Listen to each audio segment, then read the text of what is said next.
In the lecture of determinant at matrices, lecture number 6, आपण previous lecture मध्ये property शिकलो होतो.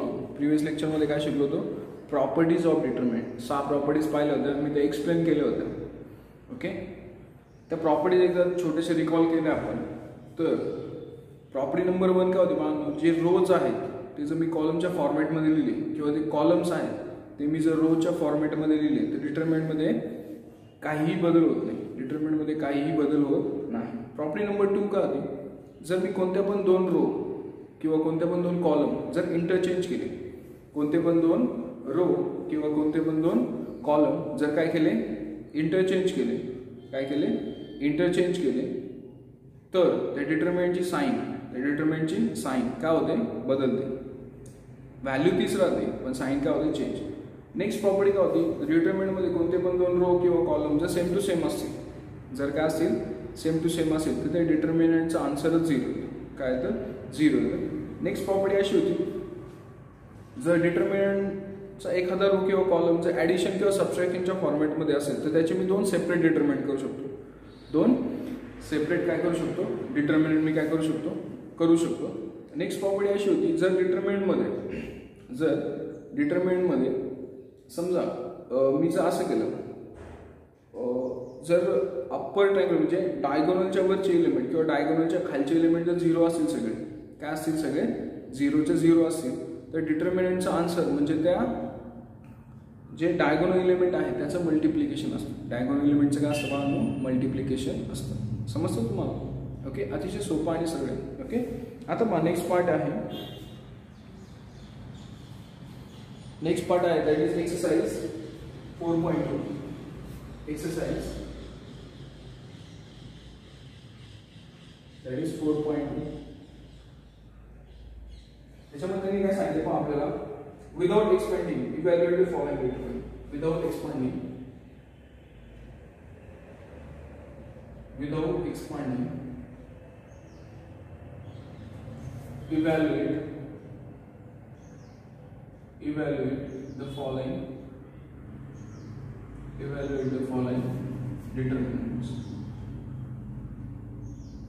evaluate the following determinants.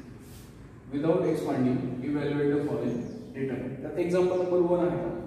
तर example number 1 आहे, determinant D is equal, that is 1 1 1 a b c b plus c plus a plus b plus c plus a and a plus b. Okay, आता पाहू त्यांनी काय सांगितलं. लक्ष द्या, त्यांनी काय आणले? विदाउट एक्सपांडिंग, एक्सपांड न करता. विदाउट एक्सपांड न करता म्हणजे काय? डिटरमिनंट सॉल्व्ह करायचं नाही. समजतं मी का? डिटरमिनंट आपण जर डिटरमिनंट सॉल्व्ह करतो पहा, फर्स्ट रो घेतो, डिटरमिनंट, सेकंड मायनस घेतो, डिटरमिनंट, असं डिटरमिनंट सॉल्व्ह करायचं नाही. Without expanding evaluate the following. दिलेल्या डिटरमिनंटचा आन्सर करा. मग एक्सपांड तर करायचं नाहीये, एक्सपांड तर करायचं नाहीये, डिटरमिनंट एक्सपांड करायचा नाहीये, पण तो डिटरमिनंट सॉल्व्ह करायचा. म्हणजे यूज काय करायचं? प्रॉपर्टी. यूज काय करायचं? प्रॉपर्टीज यूज करायचं. प्रॉपर्टीज काय करायच्या? ते यूज करायच्या आहे. मग लक्ष द्या कसं असतं पहा. मला सांगा, मी आयडिया काय करतो पहा. हा b प्लस c आहे त्यात कोण नाहीये? a. हा c प्लस a आहे त्यात कोण नाहीये? b. हा a प्लस b आहे त्यात कोण नाही? c. मग समजा हे दोघांची ऍडिशन केली, हे दोघं कोण? c2 आणि c3 ची काय केली? ऍडिशन केली, आणि ती जर मी c3 च्या जागी मांडली म्हणजे मी लिहितो का? C3 is equal to C3 plus C2. समजतं मला का? मी जर असं केलं, डिटरमिनंट तर मला सॉल्व्ह करायचं नाही, एक्सपांड नाही करायचं, पण डिटरमिनंटचा आन्सर तर काढायचं. मग काय यूज करायचं? मला प्रॉपर्टी. मग त्या थोडी ऍडजस्टमेंट आहे. ही काय वेळा ऍडजस्टमेंट. मग बदल कोणामध्ये करतोय? C3 मध्ये. बदल कोणामध्ये करतोय? C3 मध्ये. आणि तो बदल काय करतोय? C3 plus C2 हा बदल करतोय. म्हणजे C1 म्हणजे कॉलम 1 आणि कॉलम 2 मध्ये काय बदल आहे का? बदल आहे. कुणामध्ये? कॉलम नंबर 3 मध्ये आहे. कॉलम नंबर 3 मध्ये काय आहे? बदल आहे. मात्र लक्षात घ्या, D is equal to C1 मध्ये काही बदल नाही. C1 कोण आहे? 1 1 1. C2 मध्ये काही बदल नाही. कोण आहे तो? A B C. C3 मध्ये बदल आहे आणि तो काय? C3 प्लस C2 म्हणजे this plus this. B plus C plus A म्हणजे काय ना? B plus C plus A. इथे काय? C plus A plus B. इथे काय? A plus B plus C. हा बदल मी केला. ओके, मध्ये determinant is 1 1 1 A B C. इथे काय? A plus B plus C. A plus B plus C. इथे काय? A plus B plus C. इथे काय? A plus B plus C. आपण एक प्रॉपर्टी शिकलोय डिटर्मिनंटची. पहा ती प्रॉपर्टी अशी मी मराठी सांगतो. मी डिटर्मिनंटच्या कोणत्या पण रो मधून किंवा कोणत्या पण कॉलम मधून कॉमन काढू शकतो. मग ह्या जो C3 आहे त्याच्यामधून काय कॉमन निघतोय? पूर्णच्या पूर्ण A plus B plus C common निघतोय ना. मग मी तो कॉमन काढतो. टेक कॉमन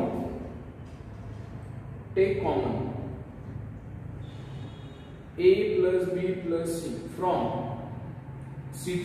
कॉलम नंबर 3 मधून A plus B plus C common काढा. मग तो जो कॉमन काढला A plus B plus C तो कॉमन काढला. डिटरमिनंट काय होणार? 1 1 1 A B C. कॉमन मी फक्त C3 मधून काढला. C3 मधून काढला. तो काय काढला? A पूर्णच्या पूर्ण बाहेर काय 1 1 1. ओके, एक पण झालं. पण ठीक आहे, आता डिटरमिनंट हा A plus B plus C common आहे. A plus B plus C काय बनवतो? कॉमन आहे. मग आता मला सांगा हा 1 1 1 आहे, 1 1 1 आहे, बरोबर? तर मला सांगा C1 बघा आणि C3 बघा, सेम टू सेम दिसतोय का? C1 आणि C3 काय दिसतोय? Same to same. मग आपण एक प्रॉपर्टी शिकलोय, जर दोन कॉलम किंवा कोणते पण दोन रो किंवा कोणते पण दोन कॉलम जर सारखे असतील, सिमिलर असतील, आयडेंटिकल असतील तर डिटरमिनंटचा आन्सर काय तर 0. बाय प्रॉपर्टी याचा आन्सर काय आहे? A plus B plus C आणि A2 काय आहे? 0. याचा आन्सर काय आहे? म्हणजे आपण डिटरमिनंट सॉल्व्ह केलेलं नाहीये. तरी सुद्धा आन्सर काढले तर किती आलेले? 0. मग आपण यूज काय केलं बाळांनो? Properties of determinant. काय यूज केलं बाळांनो? Properties of determinant. समजतंय तुम्हाला? ओके, आता सेकंड एक्झाम्पल घेऊ आपण. सेकंड एक्झाम्पल घेऊया. Second example is 2 3 4 5 6 8 2 3 4 5 6 8 6 6 9 8 12.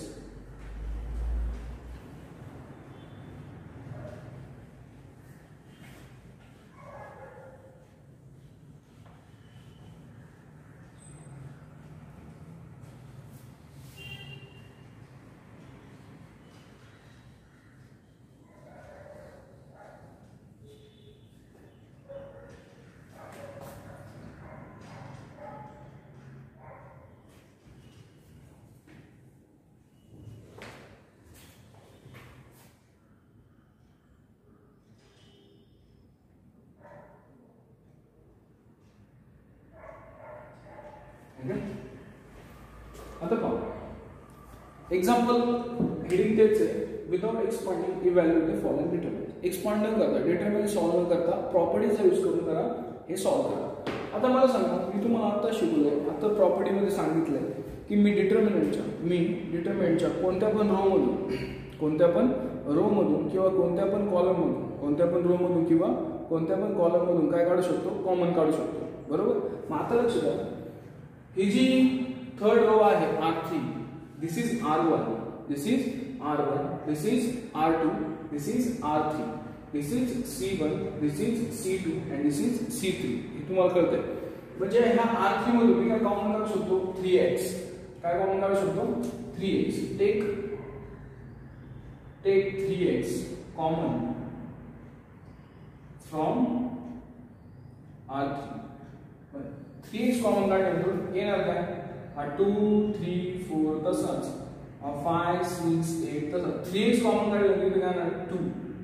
इथे काय येणार आहे? 3. इथे काय येणार आहे? 4. कॉमन कोण काढलाय? 3x. कॉमन कोण काढलाय? 3x. मग मला सांगा, हा R1 आणि R3 पहा. सेम टू सेम आहे ना. म्हणजे कोणते पण दोन रो किंवा कोणते पण दोन कॉलम जर सेम टू सेम असतील जर सेम टू सेम असेल तर डिटरमिनंटचा आन्सर काय तर नेहमी 0. म्हणजे 3x इंटू 0 दॅट इज आलं लक्षात. अतिशय सोपं एक्झाम्पल, अतिशय सोपं एक्झाम्पल. नेक्स्ट एक्झाम्पल आहे पहा. The next example is that is determinant of 2, 7, 65, 3, 8, 75, 5, 9, 86, 5, 9, 86, 5, 9, 86. Okay. This is the example. This is the example. आता हे आपल्याला सॉल्व करायचं. ओके, लक्ष द्या सगळे.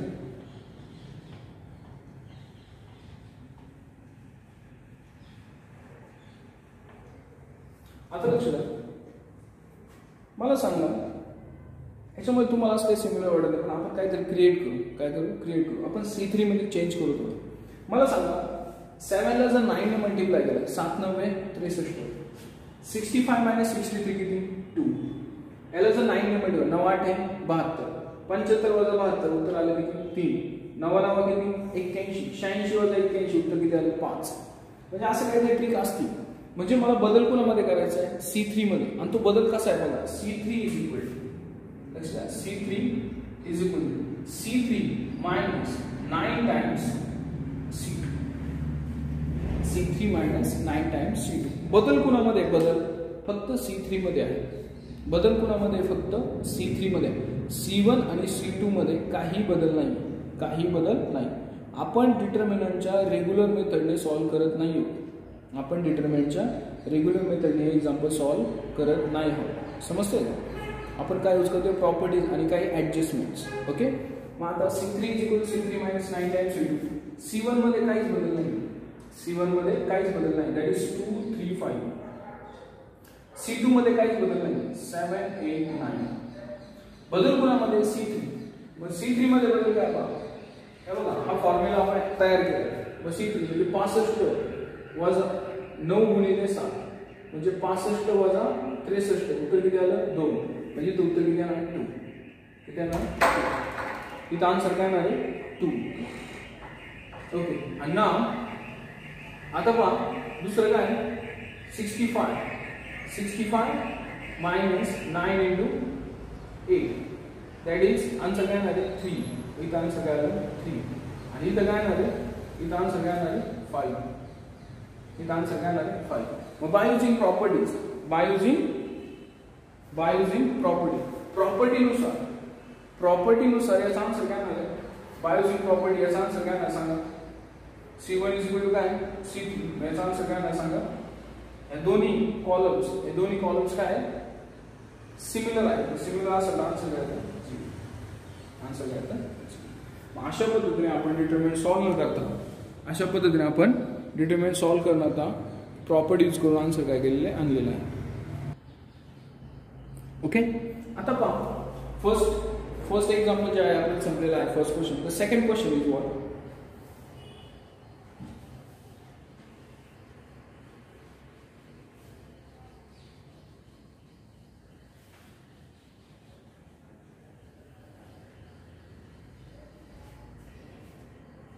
The second question is prove that. Second question is prove that determinant of x plus 1, y plus z, z plus x, z plus x, x plus 1, y plus z, y plus z, z plus x, x plus 1 is equal to 2 times x y z, z x 1, z x 1, y z x, y z x. हे आपल्याला prove करायचं आहे. आपल्याला काय करायचं आहे? Prove करायचं आहे. ओके.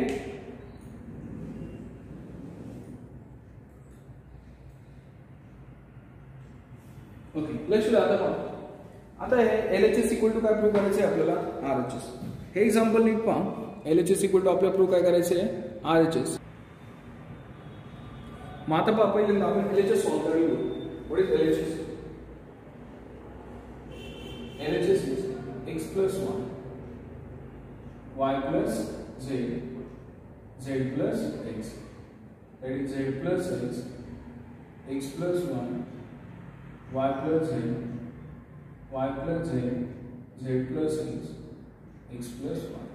ओके, आता मी काम करतो, मी R1 मध्ये थोडा चेंज करतो. R1 मध्ये काय करतो? थोडा चेंज.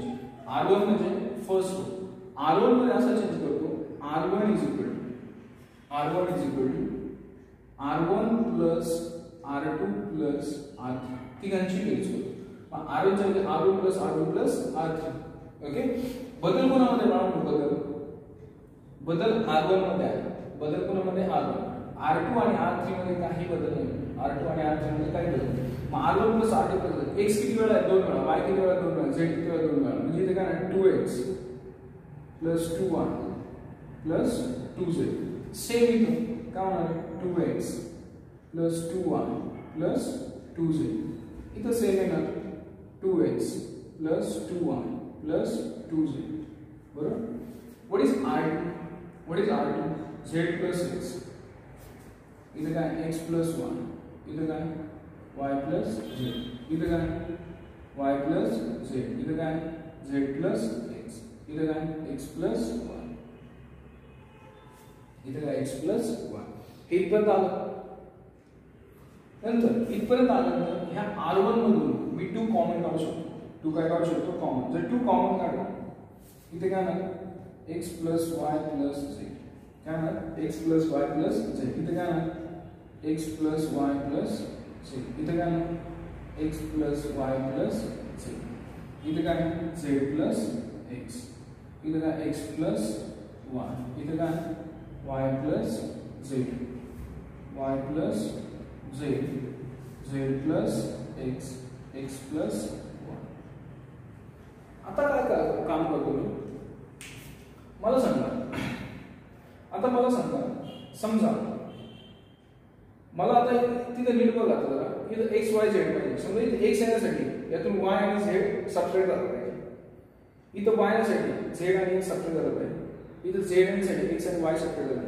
म्हणजे R1 मधून मला काय करायला लागेल? R3 काय करायला लागेल? सबट्रॅक्ट करायला लागेल. म्हणजे चेंज कोणामध्ये करायचं आहे? R1. चेंज कोणामध्ये करायचं आहे? R1. आणि तो काय करायचा आहे? इथे R1 is equal to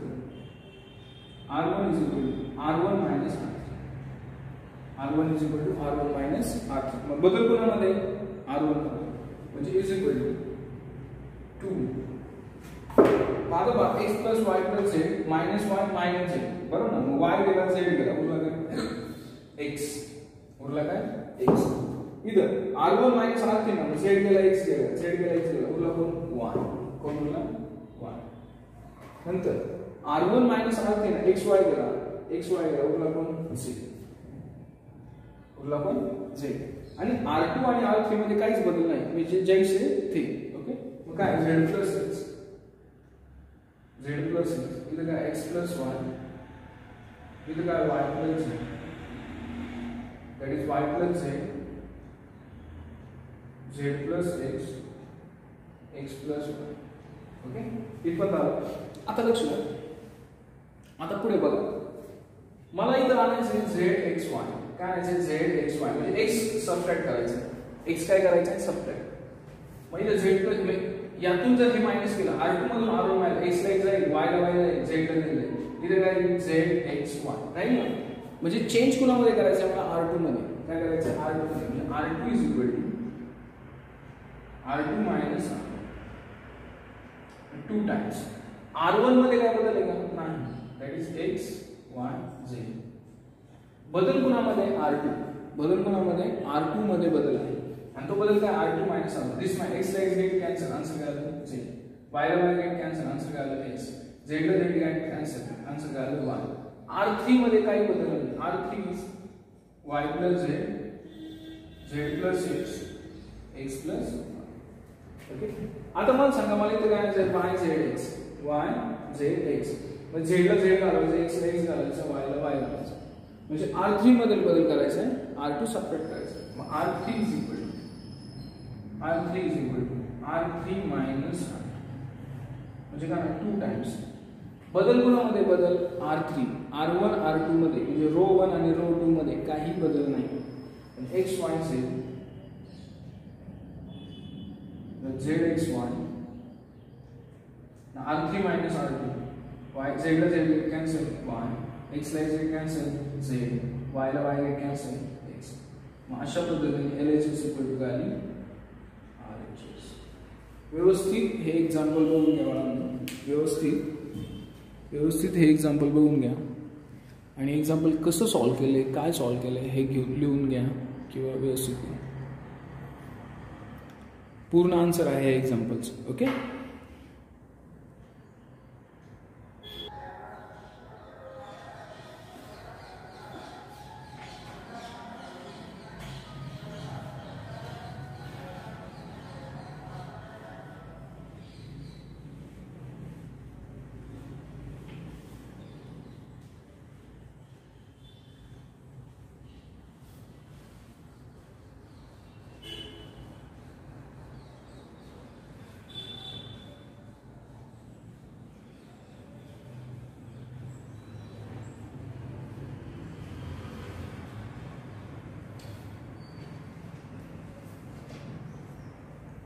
next example आहे, दॅट इज क्वेश्चन नंबर 3 आहे. पण using properties of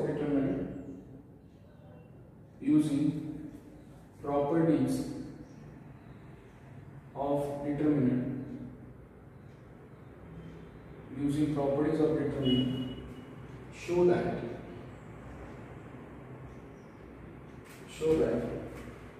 determinant of a plus b, a b, a plus c, c, b, c, b plus c, this is equal to 4abc. आता सोपं example आहे, लक्ष द्या साईडला. आता प्रॉपर्टी यूज करायची आणि LHS इक्वल टू काय दाखवायचे 4abc. डिटरमिनंट सॉल्व करायचा नाही, लक्ष द्या. मग आता पहा LHS घेतो. पहा LHS, what is my LHS? a plus b, a b, a plus c, c, b, c, b plus c. Okay. आता लक्ष द्या, जरा थोडं लक्ष द्या. आता a plus b आहे, a आहे, इथं b आहे. मी काय करतो c1 मध्ये चेंज करतो. c1 मध्ये चेंज करतो का सांगतो पहा. c1 is equal c1 plus c2 plus c3, c1 plus c2 plus c3 तिघांची पण ऍडिशन केली. c1 plus c2 plus c3 तिघांची काय केली ऍडिशन केली. आता पहा बदल कोणामध्ये झाला c1 मध्ये. मग a किती वेळा 2 वेळा, b किती वेळा 2 वेळा, म्हणजे 2a plus 2b, same 2a plus 2c and 2b plus 2c, 2b plus 2c. ह्याच्यामध्ये काही बदल नाही. हा a plus c, c, हा b, c, b plus c. Okay. आता ह्या कॉलम नंबर 1 जो आहे c1, त्यातून 2 कॉमन काढतो. त्यातून 2 काय काढतो कॉमन, त्यातून 2 कॉमन काढतो. 2 कॉमन काढल्यानंतर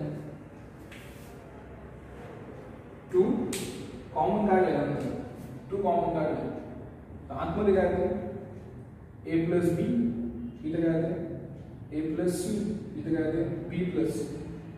आणि इथं ऑलरेडी काय होतं a, इथं a plus c, इथं c, इथं b, c, b plus c. हे बनलं. ओके. हे झाल्यानंतर आता लक्ष द्या, मी काय करतो c1 मध्ये अजून एक बदल करतो. c1 मध्ये काय करतो मी अजून एक बदल करतो. काय बदल करतो लक्ष द्या. मी बदल काय करतो पहा. c1 is equal to c1 minus c2 plus c3. c1 मध्ये काय बदल होतो, c1 is equal to c1 minus c2 plus c3. मग आता लक्ष द्या, हा बदल केल्यानंतर आन्सर काय आहे 2 टाइम्स. c1 मध्ये बदल आहे का, c2 आणि c3 मध्ये काही बदल नाही. c1 मध्ये बदल आहे. c1 म्हणजे a plus b minus a minus b. हे दोघांची a प्लस बी गेले आन्सर काय आले 0.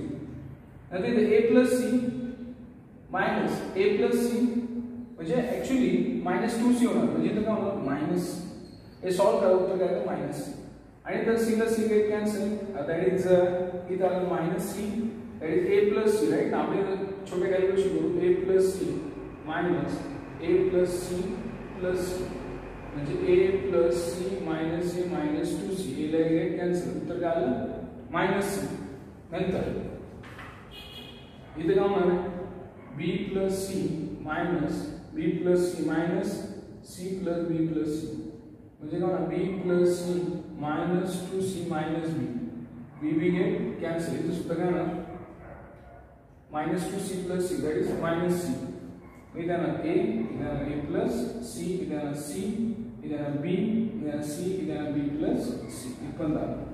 ओके हे इथपर्यंत आल्यानंतर आता काय करतो मी समजा ह्या दोघांची ऍडिशन केली ह्या दोघांची काय केली ऍडिशन केली म्हणजे c2 plus c2 is equal to c2 plus c1 केलं c2 प्लस काय केलं c1 केलं तर आन्सर काय येतं बघा 2 टाइम्स c2 बदलले हा तसाच 0 मायनस c मायनस c ह्या दोघांची ऍडिशन केली a plus 0 a this c get cancel इथे काय आलं a c इथे 0 आहे. ओके नंतर हा तसाच b c b plus c. Okay आता मी काय करतो जशी यांची ऍडिशन केली ना तशी c3 प्लस c1 करतो c3 is equal to c3 plus c1 करतो मला लक्षात आहे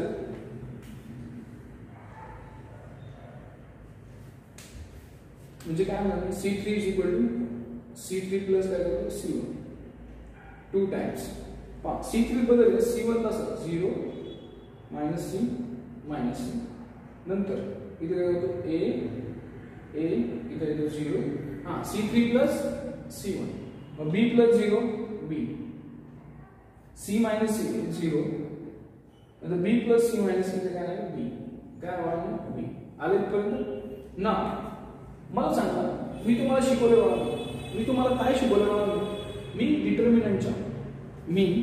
डिटर्मिनंटच्या कोणत्या पण रो मधून किंवा कोणत्या पण कॉलम मधून काय करू शकतो कॉमन कोणत्या पण रो मधून किंवा कोणत्या पण कॉलम मधून काय करू शकतो कॉमन मग हा 2 ऑलरेडी कॉमन आहेच आहे ह्या c1 मधून मी c कॉमन काढला गुणिले ह्या c2 मधून मी a कॉमन काढला ह्या c3 मधून मी b कॉमन काढला हे कॉमन काढले इथे काय येतं 0 -1 इथे येतं 1 1 0 इथे येतं 1 0 1 काय येतं 1 0 1 आलं लक्षात मग हे काय येतं 2 abc हे काय येतं 2 टाइम्स abc हे काय येतं 2 टाइम्स abc आणि हे जो सॉल्व केलं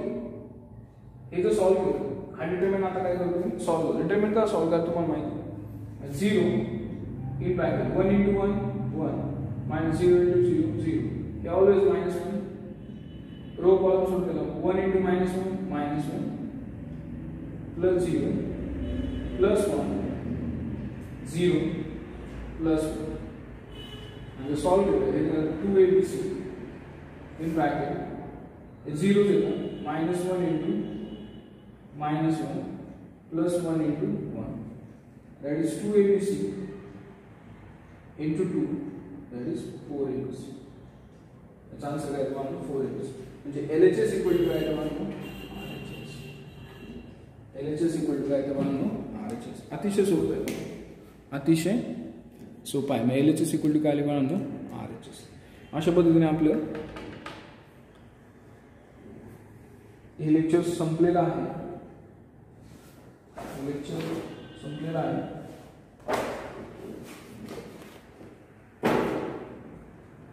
आपण पुढचा पार्ट पुढच्या लेक्चरमध्ये काय करू पाहूया ओके थँक्यू